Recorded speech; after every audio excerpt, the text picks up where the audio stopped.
gente, estamos aqui em mais um Fala Sério. Esse mês nós vamos ter um tema diferente do mês passado. Hoje nós vamos falar sobre a história da igreja de trás para frente. E para falar sobre isso, no primeiro dia, nós vamos trazer para vocês um convidado super especial, o Juan, consagrado da comunidade Vida. Oi, Juan, tudo bem? Se apresentem melhor para a gente. Oi, Lívia, boa tarde a todos os amigos que estão assistindo ali. Meu nome é Juan, eu sou consagrado da comunidade de Vida. Eu estou atualmente em missão em Aquiraz, no Ceará, mas sou natural de Santiago do Chile. Eu tenho 29 anos e eu posso dizer, eu fui alcançado pelo amor de Deus, né? E também agradeço desde já o convite, né, participar desse curso, né, onde nessa parte nós vamos falar sobre a história da igreja, né? Eu preciso confessar, Leila, se você me permitir, falar um pouquinho do meu testemunho, porque alguns anos atrás, há menos de 10 anos atrás, eu era ateu total, não acreditava em Deus, e principalmente eu tinha uma grande rejeição pela igreja. Eu considerava a igreja como um império, digamos assim, que nos controlava as mentes através do medo pelo inferno. Então, que a igreja tinha como que o poder de nos controlar pelos parâmetros morais, digamos assim, né? Aquilo que a igreja nos sugere, eu via como uma imposição tirânica para nos controlar, né? Muito errado, e uma das grandes experiências com o amor de Deus foi ter encontrado na igreja uma família e ter encontrado uma mãe que me educa, uma mãe que me conhece, que me perdoa, que está sempre a me formar, a me encorajar a continuar no caminho de Deus, né? Grandes experiências com a Eucaristia, com a confissão, e também, né, claro, com a palavra de Deus, os sacramentos, né? Eu me apaixonei perdidamente pelos sacramentos, pela vida sacramental, e também pelo ensinamento da igreja, né? Pela hierarquia da igreja, pelo tesouro que a igreja traz, que não é outra coisa a não ser Jesus. Né? A igreja tem o corpo místico de Jesus, né? Então, a vida dos santos, eu sou apaixonado pela igreja, né? E foi uma das grandes descobertas na minha experiência com o amor de Deus, né? Então, muito obrigado pelo convite. De nada, Juan. Eu que agradeço também você ter aceitado esse convite para estar aqui com a gente. Então, para falar da história da igreja, de trás para frente, vamos começar de agora, né? Do tempo que a gente está vivendo, também esse momento de pandemia, onde muitas igrejas foram fechadas, né? Muitos cristãos foram impedidos de ir até os sacramentos, de estar ali mais perto, né? E aí eu queria saber se foi só isso, né? Se teve mais coisa, o que é que nesse tempo, como a igreja está perto dos seus fiéis? Bom, eu acredito que é um tempo muito particular para todos. Eu acredito que só quando passar tudo isso, nós vamos conseguir, e tomarmos ainda a perspectiva, né, passar alguns anos para tomarmos distância desse acontecimento, nós vamos ver quanto essa pandemia realmente afetou a humanidade toda. Né? Porque isso aqui é o mais belo, né? A igreja, ela traz uma resposta para o povo de determinada época, porque ela está inserida na humanidade. A igreja não é algo separado da humanidade, é algo diferente à vida da humanidade. Não é, e nunca foi, né? Se você vê a história das doenças, né? Pessoas curiosas como eu procuram essas coisas no Google, né? A história das doenças, a peste negra, a gripe espanhola e por aí vai. A igreja sempre esteve inserida nesses movimentos universais, digamos assim, né? Que alcançaram a humanidade toda, e agora não é diferente, né? Nós fomos todos surpreendidos por essa pandemia, que avançou muito rápido. Inclusive, eu lembro de alguns anos atrás que nós tivemos o H1N1, né? Que também foi considerado uma pandemia, mas não teve a repercussão que teve esse coronavírus, né? Não era tão imprevisível como esse coronavírus, não era tão de transmissão tão fácil como esse coronavírus, que até hoje nós estamos, depois de meses, ninguém pensava que depois de meses, no pleno século XXI, né, nós estaremos ainda sofrendo as consequências, né, tendo que ficar de quarentena, a economia viu-se afetada, enfim, né? Bom, esse é o contexto geral. A igreja está inserida nesse contexto. E nós, como humanidade, e lógico, nós como igreja, precisamos nos adaptar a isso. Né? Nós precisamos nos adaptar. Instalou-se aquilo que já algumas empresas tinham adotado, que era o home office, né? Reuniões virtuais, todo o sistema das redes sociais, já não apenas como uma opção, mas como uma obrigação. Né? Se você não está nas redes sociais hoje, você realmente não entenda, né, entre aspas, você não existe, né? Claro que você existe, Ave Maria, né? mas isso está muito limitado, né? Bom, a igreja precisou nesse tempo se reinventar, de alguma forma. Manter, e que nós vemos que, na verdade, mais uma vez que a igreja precisou fazer isso, porque ao longo da história da igreja, ela tem feito. Mantém o essencial, mas responde às necessidades do homem daquele tempo. E quais são as necessidades do homem desse tempo? Encontrar Jesus. Aliás, ser encontrado por Jesus. Então a igreja viveu aquilo que profeticamente o Papa Francisco tinha falado no início do seu pontificado, que era a igreja em saída. A igreja que vai em busca dos seus. Talvez há 20 anos atrás, não estou falando de muito tempo não, há 20 anos atrás, por exemplo, já tinha missa transmitida. Mas nós pensaríamos que seria a missa recomendada pela igreja, que em inúmeras paróquias, inúmeros movimentos, o próprio Vaticano iria transmitir uma missa, digamos assim, e ser aquele momento onde, digamos assim, a forma que tinha de chegar até os fiéis, né? Eu acredito que tudo isso aí é apenas o início, eu acredito que ainda vamos ter muita reflexão a respeito do que é o sentido do virtual, digamos assim, até onde chega, até onde nós podemos chegar com o virtual, mas com certeza a igreja precisa se reinventar. Medidas de evangelização, como você falava, dos sacramentos, o Papa Francisco também, com a sua misericórdia, né, com essa graça que ele recebe da misericórdia de Deus, abriu tanto, digamos assim, o coração dos cristãos a não se apegar às estruturas. As indulgências plenárias, numerosas indulgências plenárias que o Papa ofereceu, né?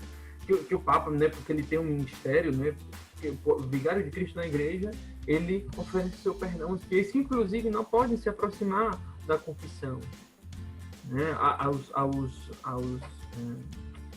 Ao pessoal da saúde, por exemplo, aqueles que se confiam à misericórdia de Deus rezam, aqueles que fazem adoração mesmo nas formas virtuais, aqueles que participam de uma Eucaristia. Então nós vemos que o próprio Papa já trazia essa visão. Profeticamente, já nos preparava para esse tempo, né? O Papa nos inserindo também na evangelização através das redes sociais. O amor aos pobres, sabe que a igreja, e foi muito bonito de ver, né, foi institucionalmente, digamos assim, a que mais visibilidade teve nesse tempo na ação pelos pobres, pelos mais necessitados. Ele até, entenda, né, no bom sentido, ele é escandalizador ver o Papa dando tanto dinheiro. E isso aí no jornal, isso aí não só nas notícias do Vaticano, o Papa deu doação de tantos milhões de dólares, tal, instituição tal, ajuda país tal, ajuda nisso aqui, porque a igreja se tornou essa igreja, ou digamos, você foi obrigado a se tornar essa igreja saída que vai atrás da ovelha perdida. Então eu acredito que nesse tempo, claro, já por inspiração anterior a ela, vindo diretamente, claro que não é só o Papa Francisco, mas de forma mais clara através dele, certamente o movimento do Espírito Santo, que só para além dele, mas de forma muito concreta pelo ministério dele, fomos convidados a nos abrir ao novo, né, de ir em busca da ovelha perdida, que nesse caso se encontra não mais nas ruas da casa, das cidades, mas nas suas casas isoladas, né? Então a igreja tem isso mais. Apenas se podemos lembrar de um evento, seria aquela oração que o Papa fez, né, diante do crucificado na Praça São Pedro, vazia. Sempre quando o Papa ia falando nesses momentos, digamos assim, massivos, né, de convocação, a Praça São Pedro estava lotadíssima, não tinha ninguém, mas, por incrível que pareça, nós estávamos muito presentes, nem o Papa sabia disso, né? E eu, se não me engano, foi uma das maiores transmissões da história, né? Que tinha mais pessoas assistindo através das diversas redes sociais, né? Televisão, etc., na história, né? Porque vamos pedir a Deus juntos pelo fim dessa pandemia, né? Além de ser um momento muito emocionante, né? Sim.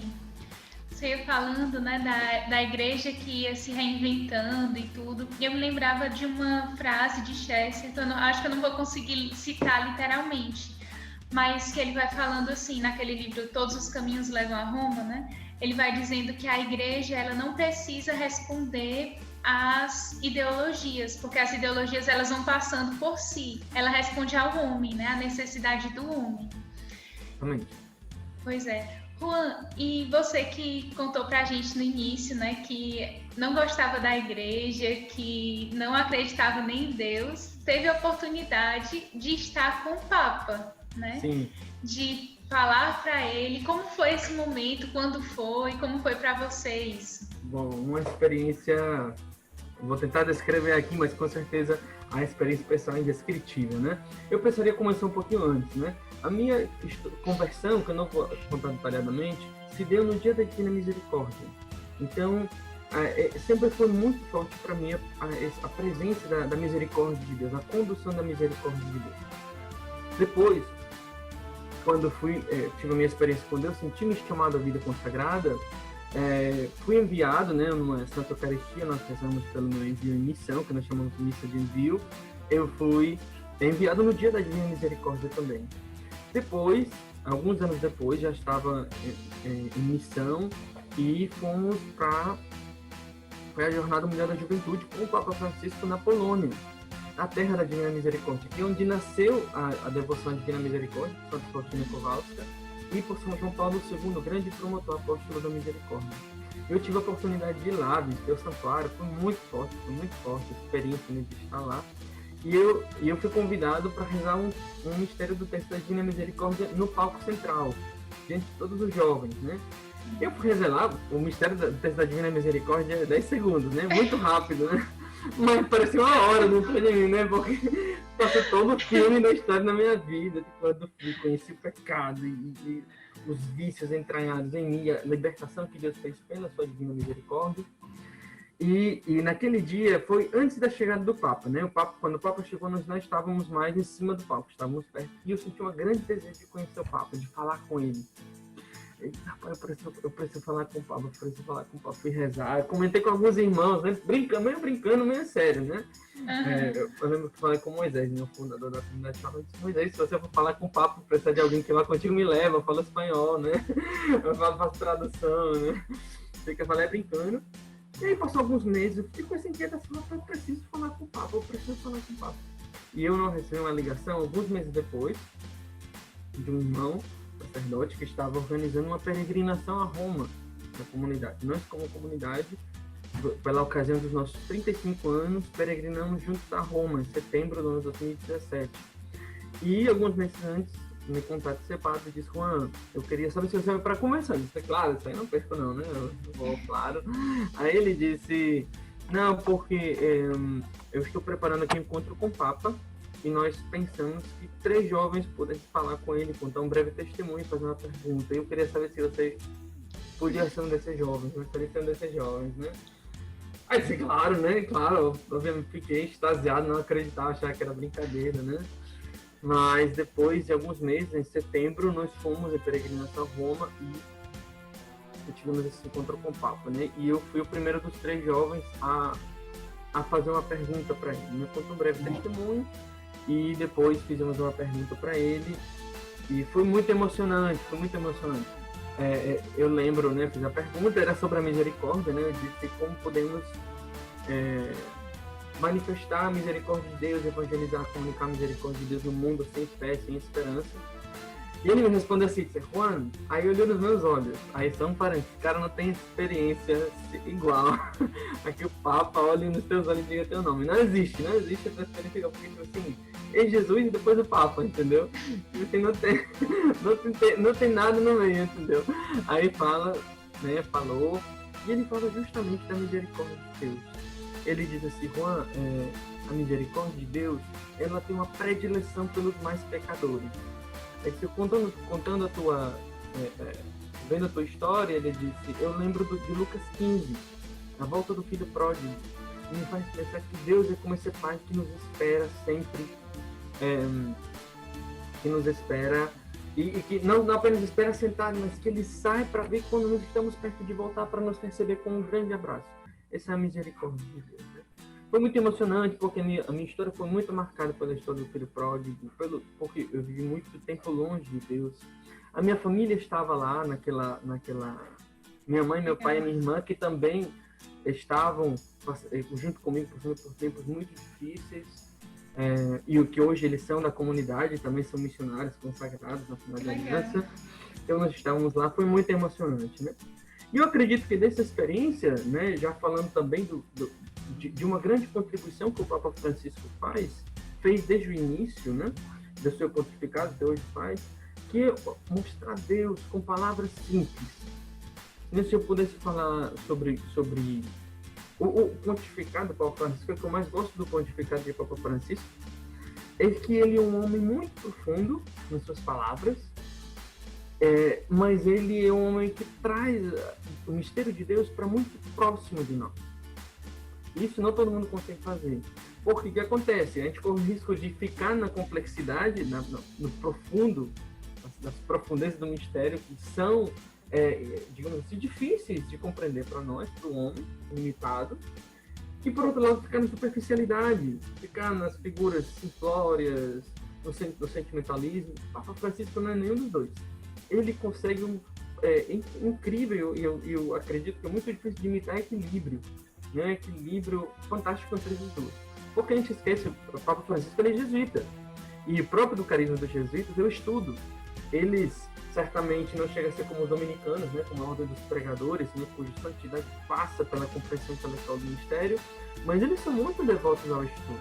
Desde Santo Inácio até, nós vemos os grandes intelectuais jesuítas, e que até hoje tem instituições educacionais, tanto de ensino escolar quanto de faculdade superior, né? No Chile, Santo Alberto Hurtado, um dos santos jesuítas, ele tem uma faculdade, né? Aliás, existe uma faculdade com o nome dele. E os jesuítas, eles são muito voltados ao estudo, tanto que para você, não sei se até hoje mantém isso, viu? Estou falando aqui do que eu sei como era antigamente. Você tinha que fazer uma faculdade antes de entrar no seminário jesuíta. O Papa Francisco tem outra formação, além do seminário, né? A teologia própria dos seminaristas, né? E você vê que nos seus escritos ele é muito profundo, ele é um grande teólogo, mas muito próximo, o que nós chamamos muitas vezes de uma característica pastoral. Ele traz teologia profunda, consistente, mas ao mesmo tempo apresenta de forma pastoral. Um grande exemplo, Amoris Laetitia, a encíclica que fala sobre amor na família, o capítulo que ele vai falar sobre o amor da família, que poderia ser apresentado de uma forma muito romântica, muito, bom, esposo se amarem. Ele pega 1 Coríntios 13 e desce nos termos gregos. Desce nos termos gregos. Ele vai analisando quais as características de Deus na Sagrada Escritura, no original. Tipo assim, o cara que não sabe não consegue fazer isso, mas ele faz. Mas ele não fica ali. Pronto, termo tal significa isso. Não, ele traz para a nossa vida. Então ele tem essa característica. A própria misericórdia de Deus, ele que resgata, né? São João Paulo II já falava, né, na sua encíclica Dives in Misericórdia, rico em misericórdia. Ele resgata os termos que São João Paulo II usa, que são os termos hebraicos, né? Hesed e Haramim. Ele vai também trabalhando isso, mas não fica ali. Ele nos diz que Deus ama com amor de pai e de mãe. Esse cara que o Papa fala isso, qualquer pessoa entende. Isso é fantástico, isso é belo, e de fato essa é a missão do teólogo, essa é a missão do pastor. Essa é a missão daquele que conduz as ovelhas para Jesus. Poder aproximar o mistério, sem superficialidade, com profundidade, mas poder aproximar o cristão ao mistério, né, do amor de Deus, né? Eu sou fã do Papa Francisco, né? Eu diria amigo pessoal, não, mas sou fã demais, com certeza. Você falou aí da simplicidade, né? Eu lembrei tem até um quadrinho que não sei se dá para ler, que é a simplicidade é um ponto de chegada, né? Tinha um professor nosso que falava muito isso, né? Que a simplicidade é um ponto de chegada. Às vezes a gente parte daquela complexidade ali, a gente vê muito nos professores mesmo, né? O professor novo, quando chega, ele faz questão de dizer que ele sabe falar complicado, ele fala o mais complicado possível, né? E às vezes aqueles mais antigos que estão ali há mais tempo, eles estão interessados no aluno, né? Essa fidelidade também ao interlocutor, né? Não só fidelidade à mensagem, mas fidelidade a com quem eu estou falando, né? Que é muito importante também. E falando de misericórdia, que você falou tanto da misericórdia aí no seu testemunho com o Papa, vamos continuar falando sobre isso, né? O Jubileu da Misericórdia, Juan, que é um jubileu extraordinário. E especificamente, o que foi esse jubileu extraordinário da misericórdia? Né? Quais foram as marcas mais características dele? O jubileu, digamos assim, no contexto que nós estamos falando, são alguns anos onde a igreja vive de forma ordinária, são alguns anos de celebração especial, são alguns anos onde são abertas, disponibilizadas, digamos assim, graças particulares. não apenas como um tema. Vamos fazer um tema, um ano da fé, vamos fazer um tema sobre isso aqui. Não, mas uma direção da igreja para nós. E os anos de jubileu são anos que se dão em datas específicas, né? Por exemplo, o jubileu do ano 2000, nós vivemos com São João Paulo II o jubileu do ano 2000. Por quê? Porque são 2000 anos da encarnação, 2000 anos do início do tempo, da plenitude dos tempos, né? Que com a chegada de Jesus se inaugura o tempo do Messias, o tempo da salvação, né? E esse nós consideramos um ano de jubileu ordinário. Existe ao longo da história da igreja algumas vezes que se abriu um jubileu extraordinário, ou seja, algo a mais do ordinário por alguma direção especial de Deus. E isso foi o que Papa Francisco instituiu no ano 2015. Foi no ano 2015 ele inaugurou o ano da misericórdia. Por que o ano da misericórdia? Qual é a particularidade? Eu lembro que ele publicou, né, o Vaticano, né, assinado por ele, claro, foi publicado a bula do Jubileu Extraordinário da Misericórdia. Uma bula, tem que ter uma bula. Quando a gente vai pegar um remédio, pelo menos eu sempre dou uma bula. Eu não tomo nada sem saber quais são os possíveis efeitos colaterais, né? Eu estava brincando aqui em casa, queria me dar um remédio, né, para a questão do Covid, que aumentava ali os anticorpos, né? E eu fui ler, ele disse, cadê a bula? Aí, não, tem não. Aí, pô, não vou tomar não, me dá a bula. Como eu vou tomar um negócio que eu não sei o que é, né? Aí começaram a tirar onda, foram atrás da bula, me deram a bula, eu dei lá todinha. Por que tu quer ver a bula? Aí, não, pra ver o que pode acontecer, porque, claro, ele me dava anticorpos pra não ficar doente. Mas ele dava diarreia, dava vômito, insônia, dava um monte de coisa de cara, vou tomar aqui na fé, mas... Tomar aqui na obediência, mas essa pílula da morte aqui eu não confio muito não. Aí eles ficaram brincando, não, mas eles colocam isso aí, mas nunca acontece. Aí disse, mas por que coloca? Aí ele disse, caso aconteça, né? Quer dizer, pode acontecer, né? Aí eu, tá bom, vamos na fé, né? Aí graças a Deus não aconteceu nada. Sobreviveu pra contar. A bula que o Papa Francisco escreveu foi justamente para nos introduzir nesse mistério desse ano. E não era apenas, como eu já comentei, não é apenas um temático. Vamos refletir sobre isso, vamos refletir sobre aquilo. Não, é o que Deus quer nos falar e onde Deus quer nos introduzir. O Papa Francisco foi muito claro desde o início desse ano da misericórdia que Deus desejava derramar graças de misericórdia como, digamos assim, segundo a necessidade da humanidade que estava tão necessitada. Uma humanidade que se afastou tanto do conhecimento de Deus e que se afastou tanto da compreensão de quem é Deus, e aí nós precisamos assumir a nossa responsabilidade, né? Vaticano II diz, se eu não estou enganado, na Gaudium et Spes, Alegria e Esperança, né? Constituição Pastoral do Concílio Vaticano II, que muitas vezes o ateísmo é responsabilidade dos crentes, por não saberem manifestar a verdade de Deus, né? Então o Papa Francisco também vai dizer que foi um ano da misericórdia, onde não somente os crentes iam gozar da misericórdia de Deus, mas principalmente aqueles que não conheciam o rosto de Deus. E a grande, digamos assim, o emblema, de alguma forma, o lema, como você quiser chamar, desse ano é justamente que o rosto de Deus é misericórdia. A misericórdia não é apenas algo que Deus faz, mas é quem Deus é na pessoa de Jesus Cristo. Quem me vê o Pai. E Ele é a misericórdia encarnada. Isso já São João Paulo II nos falava na década dos 80. Né? Ele é a misericórdia encarnada. Então, se Jesus é o rosto do Pai, porque quem vê Jesus vê o Pai, então o próprio Deus, o próprio Pai é misericórdia. E aí nos inseriu numa dinâmica de misericórdia, de nos deixar ser transformados pela sua misericórdia. Inclusive o Papa ele inventou um verbo, né? um verbo que é usar de misericórdia, que é misericordiar, né? Nos deixar ser misericordiados, e que de fato é uma invenção dele, porque não é misericórdia, não é um verbo originalmente, não é um substantivo, mas ele utiliza para explicar aquilo que Deus faz de forma natural. Digamos assim, o ato da essência que já está em Deus, que é a misericórdia. Misericórdia quer dizer o coração que se atrai pela miséria. Nós sabemos que é a junção de duas palavras, miséria que é miséria, e córdia, que vem do coração, corbis, né? É um coração que se atrai pela misericórdia, o coração de Deus, que se atrai pela nossa miséria. Não, que interessante, porque miséria é algo que naturalmente afasta, algo que dá repugnância, uma misericórdia, a miséria, perdão. Algo miserável, exatamente nos gera um rechaço. Mas em Deus é ao contrário, pela nossa miséria, pelo nosso limite, ele se atrai pela nossa fraqueza, pela nossa pequenez. Por isso é necessário que nós aceitemos. Né? Então, o ano da misericórdia foi um ano de grandes. Logo no início do pontificado, o Papa Francisco foi muito ousado. Eu vou dizer ousado, mas também podemos dizer muito inspirado pelo Espírito Santo, porque foi logo no início do pontificado dele. Foi algo grande, algo que não tinha muitos na história, não houve, digamos assim, muitos episódios como aquele, né? E onde foram muitas graças derramadas de conversão, de perdão.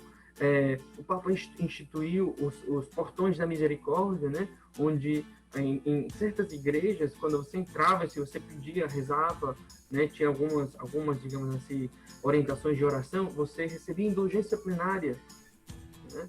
Que é onde são apagados também as marcas do pecado em nós, digamos assim. Uma vez perdoados, certamente não temos a culpa, mas existe dentro de nós algumas marcas que o pecado deixa e que são estipuladas pela penitência. A indulgência plenária acaba com isso.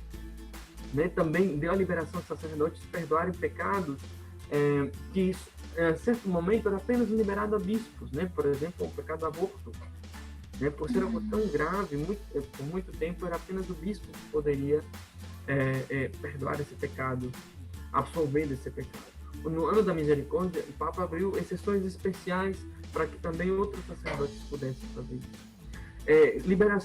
Instituiu também os missionários da misericórdia, que eram sacerdotes, digamos assim, que tinham uma missão particular, justamente poder ministrar, mas também poder instruir a respeito da misericórdia divina em todas as dioceses do mundo. Então, assim, são várias graças, além das catequeses, né, ricas, fantásticas, que o Papa Francisco foi ministrando. A Jornada Mundial da Juventude na Polônia, né, que foi aquela que eu contei também no episódio que eu tive lá, que também foi dedicada à misericórdia, e certamente o chamado aos cristãos a serem misericordiosos também. O Papa nos inseriu numa dinâmica de sermos misericordiados e misericordianos. A misericórdia recebida, a misericórdia vivida, a misericórdia dada, né? Seja misericordioso como o vosso Pai é misericordioso, e a misericórdia anunciada, e de anunciar a misericórdia. Então, foi um ano de muita riqueza. E se você me perguntar, eu acredito que ainda falamos pouco sobre a misericórdia. Eu acredito que muito mais, com muito mais frequência, mais intensidade, deveríamos falar sobre a misericórdia. É verdade. Então vamos lá, continuando o nosso caminho. 2013, nós tivemos a eleição do Papa Francisco e também a renúncia do Papa Bento XVI.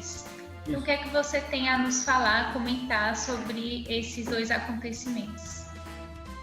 Bom, a renúncia do Papa Bento XVI foi um ato que certamente nos deixou a todos muito impactados. Suscitou muitas controvérsias. Um Papa pode renunciar? Pode. O Papa é o Bispo de Roma. Roma é a casa-mãe da igreja, digamos assim, e ele é o Bispo de Roma. E claro que se estende, seu pontificado se estende aos outros. Mas, por exemplo, quando na missa a gente reza pelo Bispo e pelo Papa, lá em Roma rezam pelo nosso Bispo e Papa Francisco, no caso, né? Então ele é um bispo, e os bispos eles podem renunciar sim. Eles passam digamos assim, eles se aposentam. Por quê? Porque o título, digamos assim, a função, melhor dizendo do que título, né? A função, a missão de ser bispo, ela requer certamente uma vitalidade própria para conduzir um povo. Né? Então, você vê nas dioceses, quando os bispos chegam a uma certa idade, eles já estão muito cansados, muito esgotados e sentem a incapacidade de poder conduzir o seu rebanho. Embora eles tenham ajuda, embora tenham bispos auxiliares, embora tenham todo, digamos assim, a equipe que os ajuda, mas certamente muito desgastante, e eles, chegado a certo ponto, eles pedem aposentadoria. Então, o Papa, ele tem também, digamos assim, essa opção. Mas não é tão comum, claro. O mais comum é que o Papa morra em exercício do seu papado, do seu pontificado, como nós vemos ao longo da história da igreja. Houve outras ocasiões onde isso aconteceu. Então, não foi um ato sem precedente, já tinha acontecido, não foi uma novidade instituída por Papa Bento XVI. Já tinha acontecido, mas certamente há muitos séculos que não acontecia. Papa Bento XVI, ele alegou que essa renúncia veio justamente pela sua incapacidade física, não por uma incapacidade intelectual, nem por um não querer, digamos assim, por uma revolta, enfim. E apesar do que muitas pessoas falem, porque foi muito controversial, teve muitas pessoas que até hoje acreditam que teve coisas políticas por trás, que ele foi boicotado, enfim, tudo que você quiser. A igreja é feita por homens, a igreja é feita por homens pecadores, isso é real. O Papa Francisco fala de corrupção, porque é uma realidade real, até no seio da igreja. Mas eu acredito que há muito mais por trás. Por quê? Porque Papa Bento, aliás, eu confio naquilo que Papa Bento ele pronuncia, porque Papa Bento é um homem muito devoto ao seu trabalho e à sua missão. Muito inteligente, mas também muito entregado à sua missão e muito humilde. Então, Papa Bento, desde o início do seu pontificado, ele se reconheceu insuficiente para o trabalho. Claro, todos somos insuficientes para a nossa missão. A missão é sempre maior do que nós. A graça divina vem no nosso auxílio. Mas certamente a graça trabalha na nossa natureza. E certamente os nossos limites humanos podem também atrapalhar, digamos, de alguma forma, a nossa missão. Sem querer julgar se foi isso que aconteceu com o Papa Bento, não. Eu acredito que ele mesmo se julgou incapaz de poder fazer isso, de poder levar a cabo a sua missão, com a qual ele já tinha contribuído fantasticamente. O Papa Bento XVI fez uma contribuição como Papa que nós somente vamos ter noção daqui a alguns anos, né, quando ele vier a falecer, e nós possamos também perceber o grande alcance dos seus escritos, né, seus pensamentos, seus ensinamentos, né? Então foi realmente um choque para muitos, mas eu vejo mais como um grande ato de humildade. Veja bem, eu vou falar uma perspectiva que talvez não seja tão comum falar, mas cara, ser Papa é uma função que não tem nada igual. Não tem nada igual. Só para ter noção, o cara é chefe de Estado, então pode entrar em qualquer país que ele quiser. É um cargo vitalício. Então, mesmo que o cara fizer tudo errado, o cara vai continuar sendo Papa. Né? Sim. Ele, querendo ou não, tem todo uma... É um cargo, entenda o que eu vou falar, certo? Mas é um cargo de muito poder. Né? Onde as pessoas que pertencem ao seu rebanho estão ali voluntariamente. Então, assim, é uma função que poderia facilmente ser cobiçada por qualquer homem. Embora, claro, todo o peso que tem é que nós cristãos damos, mas olhando por olhos puramente naturais, é uma função que poderia ser cobiçada por qualquer homem. E o que o Papa Bento faz? Tendo essa função, sendo considerado por muitos como um Papa muito bom, né? Porque ele resgatou muitas coisas, né, no tempo da igreja, que muito valiosas, e Papa Bento, desde o Concílio Vaticano II, Joseph Ratzinger, né, ele fez contribuições excelentes para o catecismo, foi ele que organizou. No pontificado de São João Paulo II, que ele era presidente da Pontifícia Comissão Bíblica, entre outros cargos que ele assumiu. Então, era um Papa muito conhecido, muito respeitado por todos, pela sua inteligência, e mesmo assim, ele renunciou pela sua incapacidade. Então, para mim, fica apenas uma grande lição. Humildade. A via de cada um. Tem alguns que comparam, João Paulo II, mesmo velho, ele ficou até o final. Eu não gosto de comparar, porque Cristo disse, cada um tome a sua cruz e me siga. Então, cada um de nós tem uma cruz particular, um caminho particular. Eu acredito que o caminho do Papa Bento, a escolha que o Papa Bento fez, tem muito a nos ensinar. E aí pronto, aí depois foi escolhido Papa Jorge Bergoglio, né, Papa argentino, primeira vez na história da humanidade que um Papa desse lado do oceano é escolhido, né? Eu fiquei muito feliz porque ele fala espanhol, né? Até levei um choque, né? Ele tem todo um jeito de falar argentino, ele bem argentino mesmo. O argentino é um cara muito patriota. O argentino gosta de ser argentino, impressionante, nunca vi. Ele gosta, né? E ele fala muito mais questão de mostrar do seu jeito de falar próximo, amigo dos seus amigos, né? Enfim, muitas particularidades, né, disso. Que ele já tinha sido muito votado no conclave, dizem, né?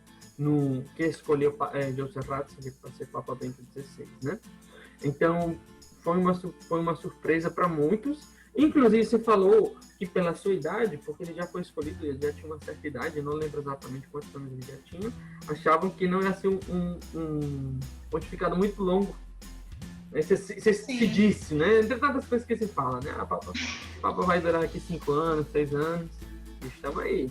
Vai fazer 10 anos daqui a pouquinho. E um pontificado com muitas mudanças. Mudança é uma palavra um pouco controversa, tem gente que gosta e que não gosta. Mas eu diria com muitos avanços e na descoberta de quem é Deus e na missão da igreja. Sim. E quais foram as marcas principais do pontificado de Bento XVI? Bom, eu gostaria de dizer duas principais. Certamente haveria muitas outras, mas eu poderia destacar duas. A primeira seria a missionaridade da igreja. Papa Bento XVI, ele colocou esse nome de Bento XVI por uma continuação, que muitos achavam que ia se chamar João Paulo III, né? Você sabe porque João Paulo II se chama João Paulo II, né?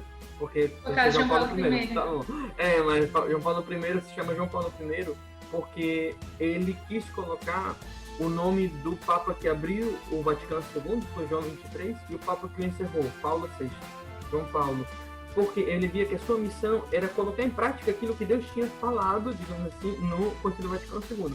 E João Paulo II disse, essa é a minha missão também. Então ele adotou esse nome e, de fato, foi isso que ele fez. Durante todo o tempo de pontificado dele, os longos anos de pontificado dele, ele somente se dedicou a colocar em prática o que era Vaticano II. Até o último dos escritos dele, eu lembro de ter lido, foi já no ano da Eucaristia, se não me engano, foi 2003, por aí, se não me engano. Também quando fala de Nossa Senhora, né, quando institui os Mistérios Luminosos, ano 2002, ele continuava falando de Vaticano II. Toda a missão dele foi Vaticano II.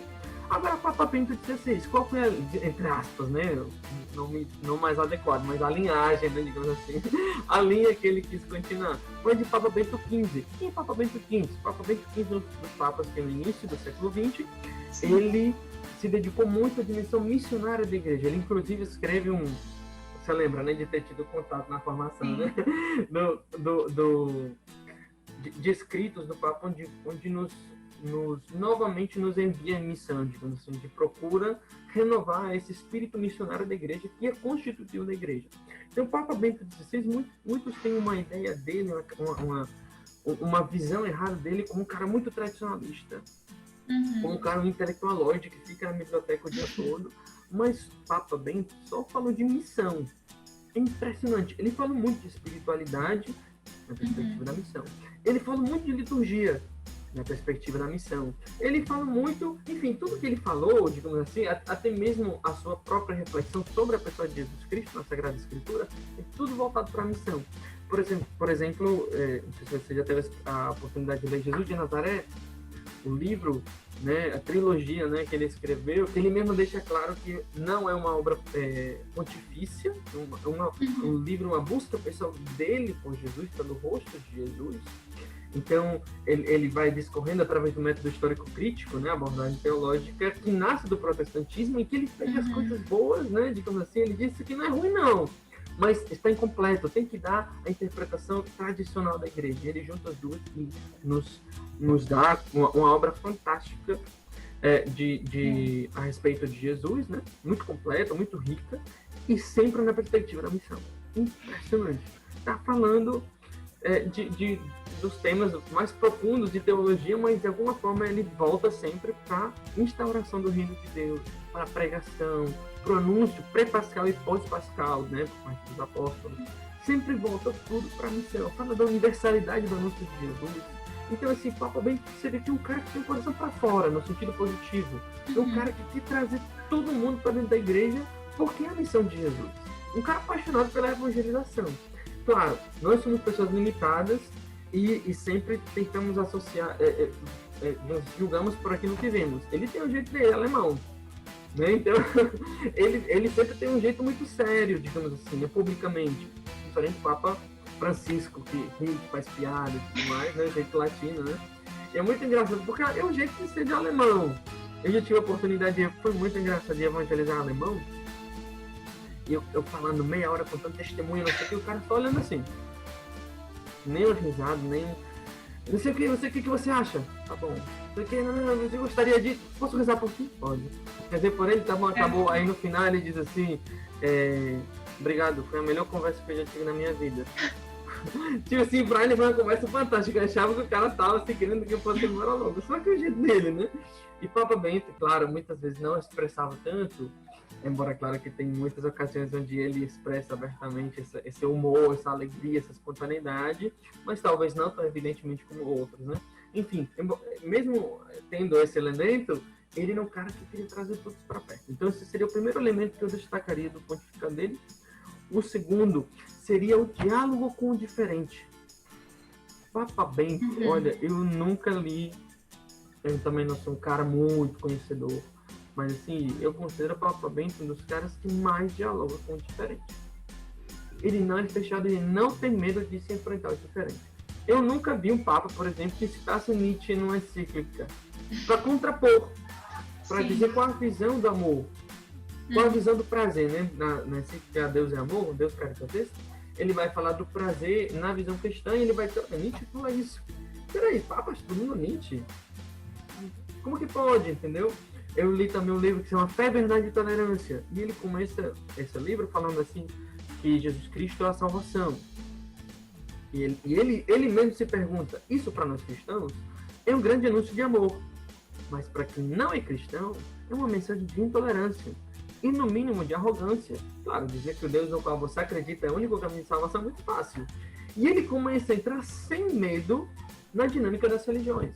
E ele discorre na história das religiões, explicando o surgimento do cristianismo dentro do mundo do judaísmo, que já era controverso pelo fato de ser a primeira religião monoteísta. Ele analisa o zoroastrismo, né, que é uma religião 1000 anos antes de Cristo, para poder contrapor, porque tinha muitas pessoas que falavam que essa era a primeira religião monoteísta e que o cristianismo de alguma forma tinha copiado, né, de alguma forma para tirar a autenticidade do cristianismo, comparava. E Papa Bento analisa sem medo. E ele se pergunta, ele diz, mas é isso mesmo? É isso, vamos ver. Aí ele se coloca na posição do outro e começa a analisar. E ele chega sempre na conclusão da verdade. E claro, ele não esconde o fato que ele é cristão. Ele tem uma visão bastante clara, bastante baseada na tradição da igreja. Da patrística, por exemplo, ele que recuperou a patrística na reflexão da igreja. Ele sempre teve essa abertura ao diferente. Então, eu acho que esse valor tem nos dado como igreja uma certa abertura ao diálogo. Talvez nos falte um pouco da determinação de Papa Bento. Muitas vezes nesse diálogo que nós temos com o diferente, nos deixamos cair no relaxamento. Pode ser, para não desagradar o outro, às vezes a gente cai nesse sincretismo, cai nesse, pode ser um pouco do meu, um pouco do teu. Papa Bento era muito claro. Vamos analisar o teu, vamos aqui ver como que é. Nesse livro que eu estou comentando, eu fico em crise na medida que eu estava lendo, querendo chegar logo no final.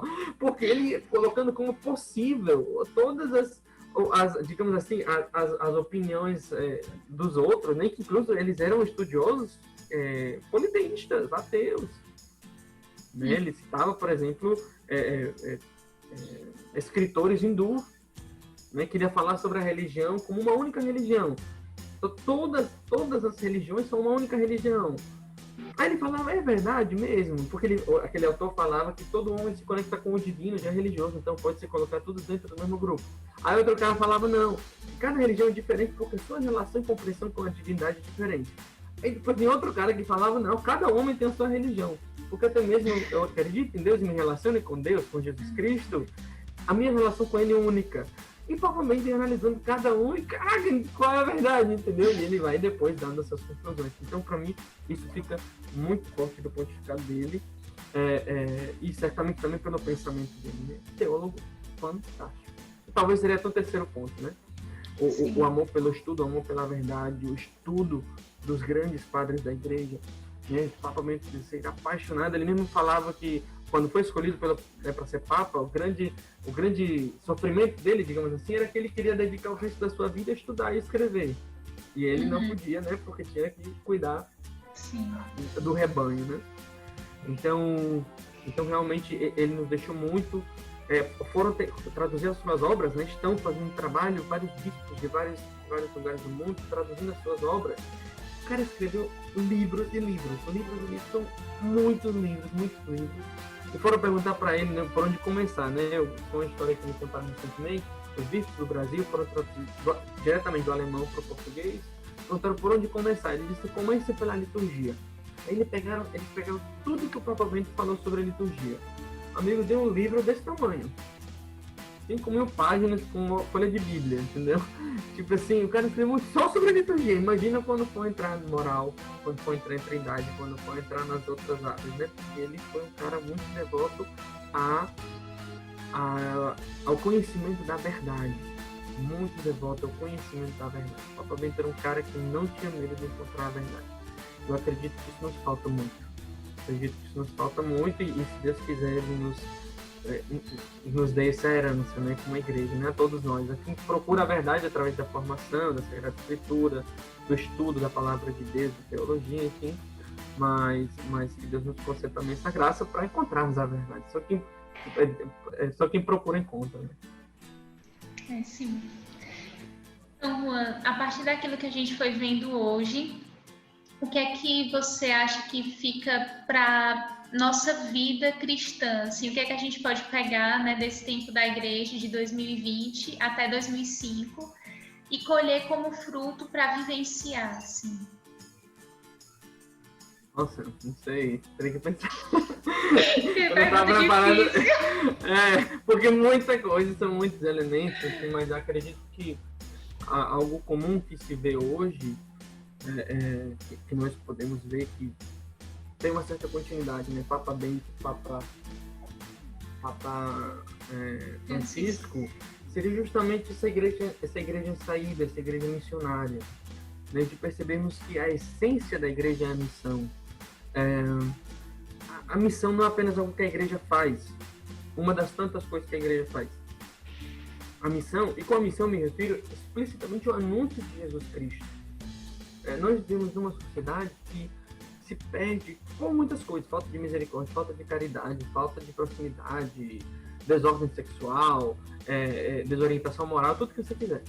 Mas tudo isso tem raiz no desconhecimento de Deus. Tem que dar à igreja o conhecimento de Deus. E como nasce esse conhecimento de Deus? São Paulo já nos diz na carta aos Romanos: a fé vem da pregação. Nós precisamos anunciar o reino de Deus, o amor de Deus, a pessoa de Jesus Cristo. Então, eu acredito que hoje a igreja tem que se tornar, e eu acredito que sempre tem se tornado, uma igreja mais ousada. Eu acredito que tem que se tornar uma igreja que anuncie, que o mundo saiba que a igreja está ali e como é a igreja. Vivemos tempos muito duros, né? E como igreja nós temos uma imagem muito manchada, porque os pecados da igreja se tornaram muito evidentes. O Senhor já anunciava: não existe pecado que fique escondido, em algum momento vai sair à luz. Bendito seja Deus. Bendito seja Deus sempre, todo louvor a Ele, e inclusive se Ele nos permite cair em certos pecados, eu estou me referindo mesmo aos escândalos da igreja, né, que nós temos visto, temos conhecido nos últimos anos. Provavelmente existiram há muito tempo. Se Jesus já falava sobre eles, daqueles que fizeram escândalos. Os escândalos não são que vêm de fora, não. Esse que a gente não entende. A gente vê uma pessoa não crente na televisão, dançando pelada, fazendo um monte de coisa. Que escândalo! Escândalo não, é a opção de vida dela. Quando a gente vê uma pessoa cristã vivendo como uma pessoa do mundo, isso é escândalo. Desejando que o mundo vive, isso é escândalo. E sobre isso que Jesus fala. Então, se Jesus já falava, provavelmente ao longo de todos esses 2000 anos de igreja, isso já se viveu. Mas nesse tempo, mais do que nunca, né, tem saído à luz. Isso fere muito a imagem da igreja, isso fere muito a fé das pessoas. Então é lógico que as pessoas digam: não acredito mais em Deus. Por quê? Porque vejo ministros de Deus fazendo isso, vejo pessoas batizadas fazendo isso, homens e mulheres que se dizem cristãos vivendo isso. Nós precisamos nos converter em primeiro lugar, mas também mostrar aquele que é Deus, que não muda, porque existe uma diferença entre cristianismo e Cristo. São três coisas que caminham juntas, uma deriva da outra. Uma é a pessoa de Deus, outra é o homem que acredita em Deus, que tem a sua fé e a sua vida orientada por Deus, e a relação entre os dois, que é a religião. O cristianismo, se não houver Cristo, não houver o cristão, não existe, porque é a junção entre essas duas, é a relação entre essas duas, né? O cristão se relaciona com Cristo através da religião, mas Cristo é diferente. Cristo é santo, Cristo é puro, Cristo é eterno, Cristo é amor. Então a igreja precisa mostrar mais esse Cristo amor, aquele homem que hoje não acredita mais pelos pecados nossos, dos próprios cristãos. Eu acredito que nós precisamos fazer isso como uma obra de reparação, não como um proselitismo, para que a igreja não diminua os números. Não, Deus não vê números. Deus, por isso que os números em Deus às vezes são tão absurdos, né? 99 ovelhas, digamos assim, que ficam, vai à procura de uma. É óbvia essa exageração, né? Um exagero óbvio, né? Mas Deus o faz justamente por amor àquele que está perdido, porque para Deus, aquele que está perdido merece a salvação, digna de salvação e precisa de salvação. E por ele que está perdido que Cristo morreu. Então nós precisamos buscar aquele que está perdido e dizer: teu Pai está te esperando com os braços abertos. É isso que nós precisamos falar. E não é outra coisa, que não é alguma coisa diferente daquilo que Jesus fez. Esse foi o que Jesus fez, né? Acho que nós precisamos fazer hoje. Eu acredito, e eu acredito que tem sido, e acredito que ainda tem que ser mais, o legado, digamos assim, a contribuição desses dois grandes papas que nós tivemos a graça de conhecer.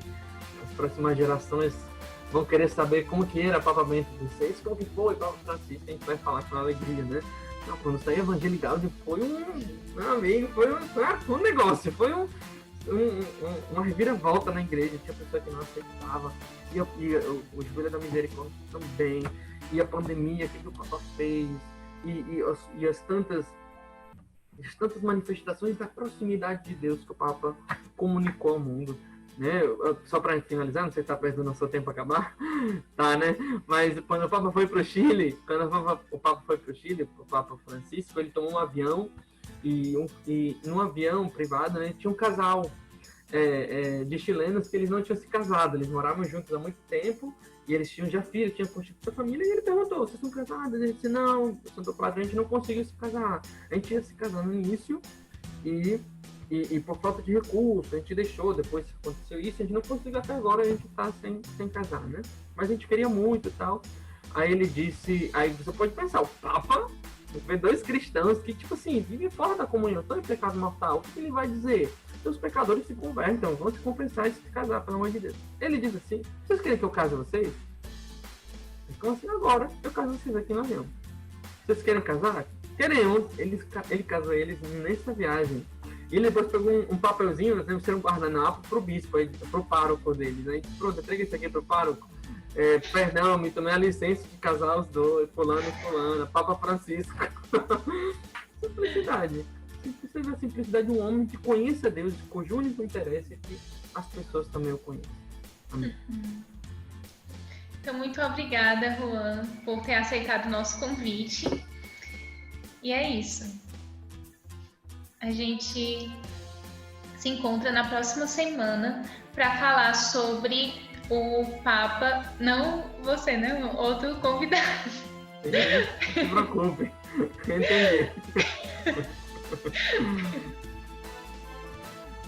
Para a gente conversar sobre o Papa João Paulo II e o Papa João Paulo I. Deus abençoe. Shalom.